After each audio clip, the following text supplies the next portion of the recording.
Happy Friday and welcome to crazy weekend ahead. I know things are moving quickly, and I wanted to take a little bit of time to talk about your annotated bibliographies and your capstone essays or your researched arguments. You'll see me use both names for them pretty interchangeably because it's the same thing. It's not a traditional capstone per se because it doesn't appear at the end of the term, but it's the same concept. I want you merging some of the things that we're doing to create a really strong researched argument.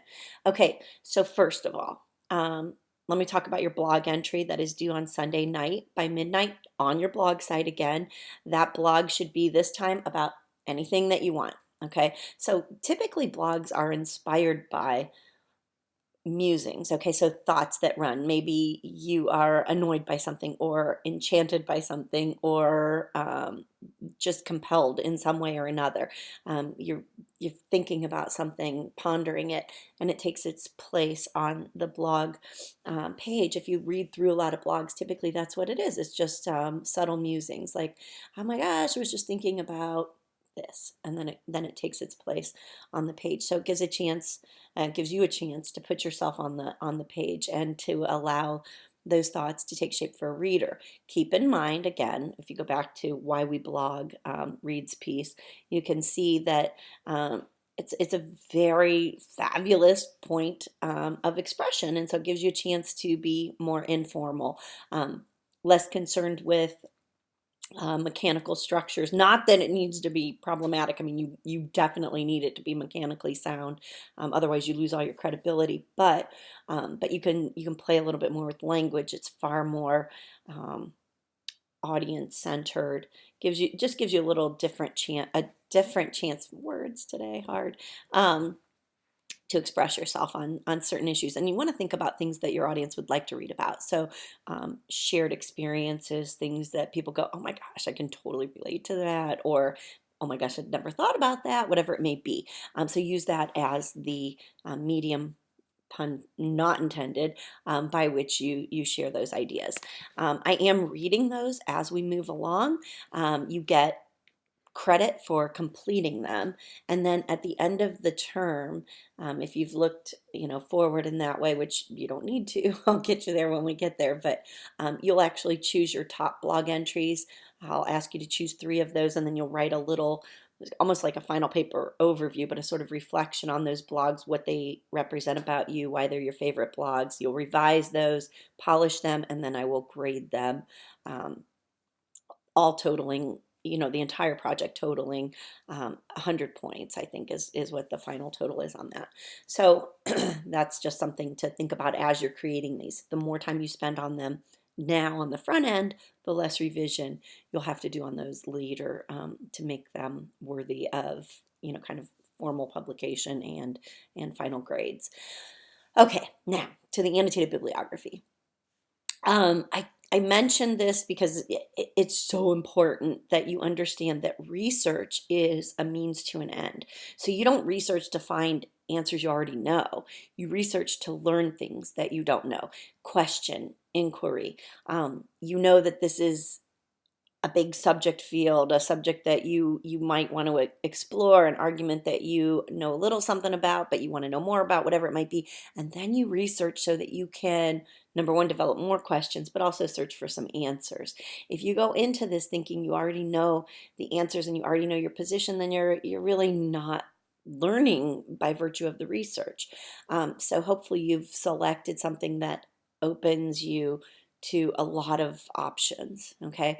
Um, the annotated bibliography asks you to identify 5 sources. This is barely a starting point, essentially.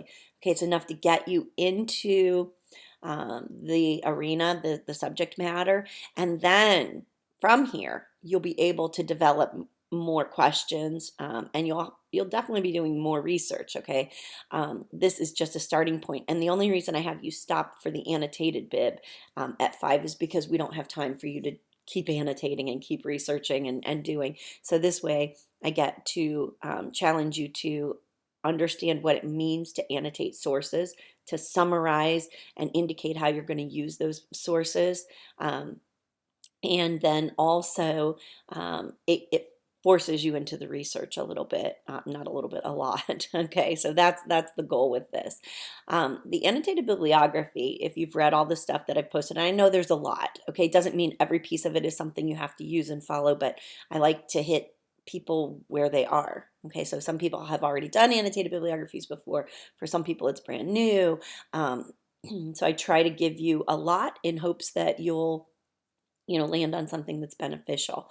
In general terms, an annotated bibliography is beneficial from two perspectives. You, as a writer, number one, it means you have to actually carefully read the source material you're uncovering. Far too often, people will say, "Oh, I'm writing about this." They run through, they find X number of sources, they jot them down, but they don't even know if they're truly beneficial. So the annotated bibliography requires you to read, annotate, summarize very briefly, 150 words or fewer. That's not very many words to tell me a lot about what's happening in that piece. And then indicate how you plan on using that information in your paper ultimately. Okay. So that helps you get into your research. On the other end, somebody reading about your subject matter, your topic, could go to your annotated bibliography and be like, oh, that looks like a good source, and that looks like a good source. Maybe I want to use this. So it's a good resource for others as well. So you can look at it both ways. As you're generating sources for your paper, which is what you're doing. This isn't just some random, I'm going to do a bunch of research. The idea is that the more you read, the more you learn, the more you want to learn, and then the direction will develop. Maybe you want to write about, Nick, you're talking about cigarettes or nicotine. So you're investigating the laws attached to cigarette sales or tobacco sales. Maybe you have to do a little bit of historical research. When did this become a law, the age of restrictions? Why is it a law? Should that law be changed? Are people looking at changing that law now? Or maybe you want to look at this whole the social aspect of nicotine consumption. So play around with that a little bit. You won't know really until you read something that like sparks for you, all right, for any of you, depending on your subject matter. So you do that, and then you go, oh, wow, okay, these are 5 sources, but of these 5 sources, I may only actually use 2 in my paper. That's okay. That means you may have to do more research once you start writing the paper. You do not have to add to your annotated bibliography. Once you submit this annotated bibliography with 5 resources, we're going to do some reviews on them, and then you're going to revise them and turn them in for a final grade, that with your proposal for the paper. But then you'll start working just toward the paper, which means you might be doing more research, and any more resources that you accumulate over that time, you won't have to annotate those for the final researched argument paper. I hope that's not too confusing. But basically, this is kind of standing on its own, even though it is obviously connected to your researched argument. But it has to have like a stopping point so we can grade.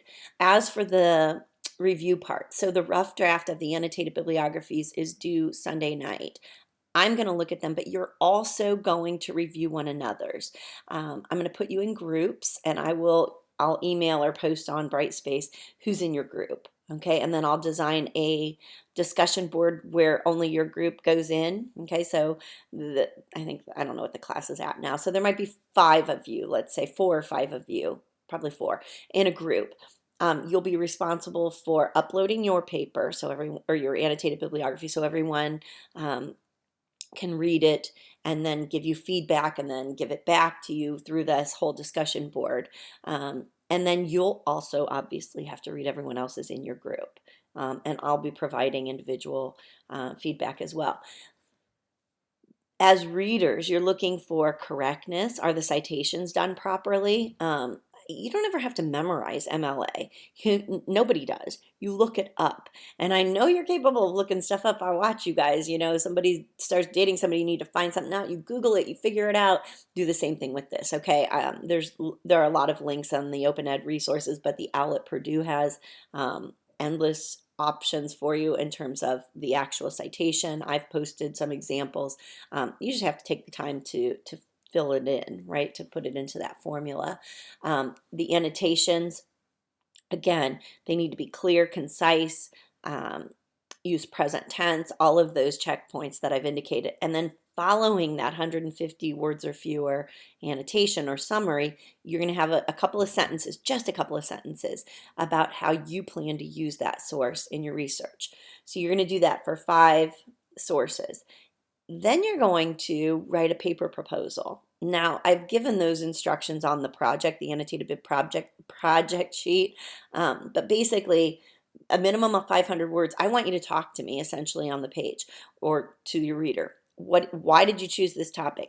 What drew you here? What kinds of questions do you have? How many of those questions have been answered? What do you hope to write about? How do you plan on structuring your essay?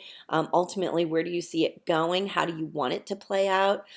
Doesn't mean that's what's going to happen. We don't really know often until we start writing, and that's okay. But I want you to have something in mind. Okay, so in general, where do you see yourself going with this topic?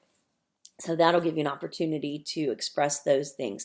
And then you'll be able to give people some feedback. So you can say, oh my gosh, like, hey, um, did you know this, or this, like bring in your own expertise as well. So that'll be happening over the next few days. Please check Brightspace regularly. I try to update all the time. I know you can't get online all the time. I don't expect you to. It's an online class. That's part of the beauty, right? You can check in and out as you please.